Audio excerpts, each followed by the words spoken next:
فرمایا گیا, بہت غور سے سنیے, کیا کائنات کی تھیسس ہے یہ کائنات کی. ربما یود الذین کفروا لو کانوا مسلمین, یہ بار بار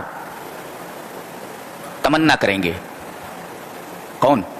کفروا, الذین کفروا, جنہوں نے کفر کیا, ڈینائی کیا جنہوں نے دین اسلام کا, یہ بار بار تمنا کریں گے, بار بار چاہیں گے, لو کانوا مسلمین, کاش کے مسلمان ہوتے. یہ تمنا وہ اس وقت کریں گے جب جنتیوں کو جنت میں ڈالا جا رہا ہوگا. یا بعض مفسرین نے کہا کہ جو اہل توحید جہنم میں جائیں گے, توحید ان کے پاس ہے لیکن گناہ بہت ہیں, اس وجہ سے ان کو جہنم میں ڈال دیا گیا ہے. اب اپنی سزا پانے کے بعد انہیں جہنم سے نکال کر کے جنت میں ڈالا جائے گا. تب یہ تمنا کریں گے کہ کاش ہم بھی مسلمان ہوتے تو کم سے کم جنت میں دخول اولی نہ ہوتا, تو یہ آخر میں تو ہم لوگ جنت میں چلے ہی جاتے. ایک مفسر نے ایک بڑا نفسیاتی نقطہ بیان کیا ہے, یعنی سائیکولوجیکل پوائنٹ. کیا ہے وہ سائیکولوجی کا پوائنٹ کیا ہے؟ وہ کہتا ہے کہ روبما اس کے کئی معنی ہوتے ہیں روبما کے, اور مفسر کہتا ہے کہ یہ لفظ قرآن میں صرف ایک بار آیا ہے, یہی ایک ہی بار آیا ہے. اس کا معنی ہوتا ہے ایٹ ٹائمز, کبھی کبھار. اس کا ایک معنی ہوتا ہے مے بی, ہو سکتا ہے, ممکن ہے, اٹ از پاسبل, ممکن ہے. جیسے اور مے, شاید. شی may have left his umbrella on the bus, اس نے شاید اپنا چھاتا بس میں چھوڑ دیا ہوگا. she may have left. تو روبما کا ایک مطلب ہوتا ہے at times, کبھی کبھی. سائیکولوجیکل پوائنٹ یہ ہے کہ اللہ تعالی نے آدمی کی فطرت ایسی بنائی ہے کہ وہ کبھی کبھی حق کو قبول کرنا چاہتا ہے مگر قبول نہیں کرتا. یہ ایک سائیکولوجیکل پوائنٹ ہے. کیا؟ حق قبول کرنا چاہتا ہے مگر پھر بھی اعراض کرتا ہے اور انکار کرتا ہے. چاہتا تو ہے مگر انکار کرتا ہے اور اعراض کرتا ہے. ایک سائیکولوجیکل پوائنٹ ہے یہ, اس لیے کہ اس کی فطرت میں حق بات کو قبول کرنے کی صلاحیت ودیت ہے. وہ چاہتا ہے کہ میں حق کو قبول کر لوں, مگر اس چاہت کے باوجود, اس ڈیزائر کے باوجود وہ حق سے اعراض کرتا ہے اور اس کا انکار کر دیتا ہے. اس کی وجہ آگے بتائی گئی اس سے پہلے کہ حق کو چاہ رہا ہے مگر اعراض کر رہا ہے, انکار کر رہا ہے. اس کی وجہ کیا ہے؟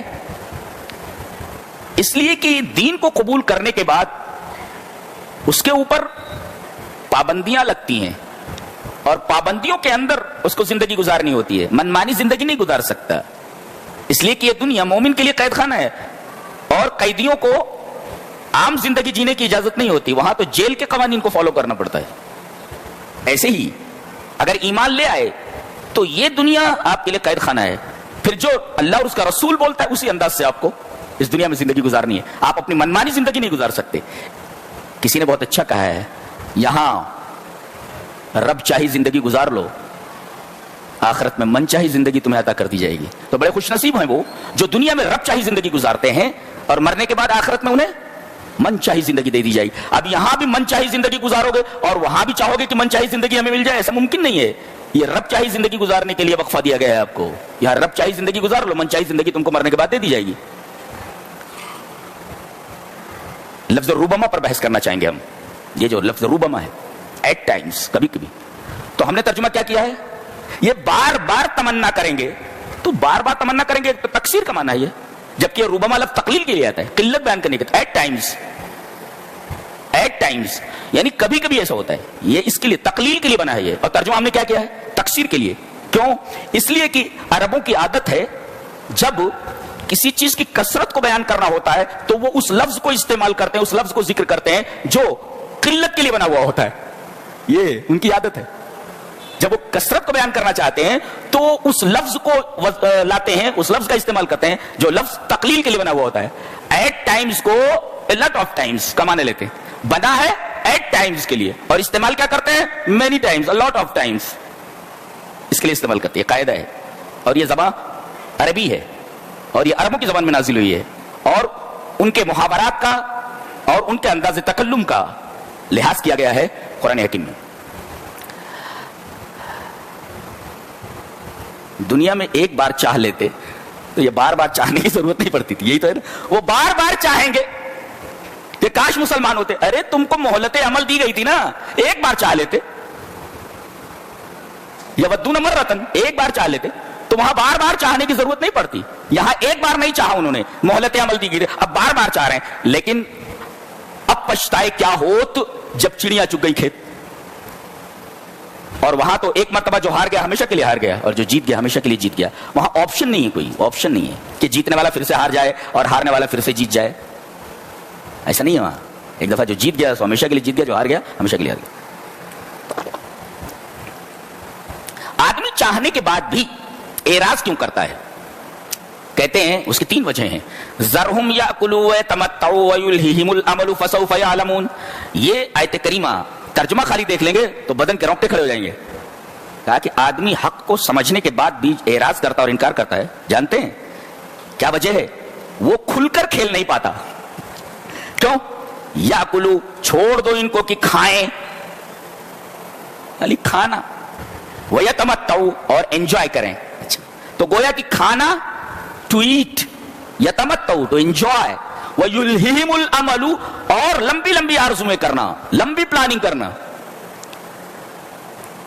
تو گویا کہ ٹو ایٹ کھانا، وَيَتَمَتَّعُ ٹو انجوائے، اور وَيُلْهِهِمُ الْأَمَلُ ٹو میک لانگ ڈیزائرز، لمبی لمبی آرزویں کرنا۔ یہ 3 چیزیں ہیں، یہ حق کی قبولیت کی راہ میں روڑا ہیں۔ اور یہی دیکھو کفار کا حال یہی ہے، ان کی پوری زندگی کے محور، ساری تگ و دو کا محور اور جینے کا مقصد یہی 3 چیزیں ہیں، کھاؤ، انجوائے کرو، لمبی لمبی پلاننگ کرو، مر جاؤ۔ یہ 3 چیزیں ہیں۔ آدمی اسی وجہ سے حق قبول نہیں کرتا۔ جی، من مانی کھا نہیں سکتا، من مانی انجوائے نہیں کر سکتا، من مانی لمبی لمبی آرزویں نہیں کر سکتا، سب ریسٹرکشنز ہیں، پابندیاں ہیں، من مانی نہیں کر سکتا۔ اب کہا کہ ان 3 چیزوں میں جو آدمی مبتلا ہے اور اس کی ساری تگ و دو کا محور یہی ہے، to eat, to enjoy, to make long desires, یہ 3 چیزیں اگر ہیں تو یہ نہیں کہا گیا وہم علی خطرن، یہ لوگ خطرے میں ہیں، ایسا نہیں کہا گیا۔ مفہوم وہی ہے کہ یہ لوگ اگر زندگی کا مقصد یہی 3 چیزیں بنا لے تو خطرے میں ہیں، وہم فی خطرن، خطرے میں، ایسا نہیں کہا گیا۔ کہا گیا فسوف یعلمون، ان قریب ان کو معلوم ہو جائے گا۔ کوئی بولتا میں تیرے ہاتھ پیر توڑ دوں گا، تو سننے والا سنتا ہے ارے بھائی ہاتھ ہی پیر توڑے گا نا، لیکن کہتا ہے تمہیں پتہ چل جائے گا میں تمہارے ساتھ کیا کرنے والا ہوں۔ وہ پتہ نہیں کیا کرنے والا ہے۔ فسوف یعلمون، یہ ڈرا دینے کے لیے کافی ہے۔ اگر یہ کہہ دے تیرے ہاتھ پیر توڑ دوں گا، ٹھیک ہے ہاتھ ہی پیر تو توڑے گا، لیکن یہ کہہ دے دیکھ لے، سوچ لے میں تیرے ساتھ کیا کرنے والا ہوں۔ فسوف یعلمون، ان کے ساتھ کیا ہونے والا ہے یہ ان قریب جان لیں گے۔ فسوف یعلمون، دیکھ رہے ہیں ایک جملے کے اندر ایسی بات کہہ دی گئی ہے کہ آدمی کے بدن کے رونگٹے کھڑے ہو جائیں، ان قریب انہیں معلوم ہو جائے گا کہ ان کے ساتھ کیا ہونے والا ہے، جبکہ یہ کہہ دیا جاتا ہے ہم فی خطرین، یہ خطرے میں ہیں۔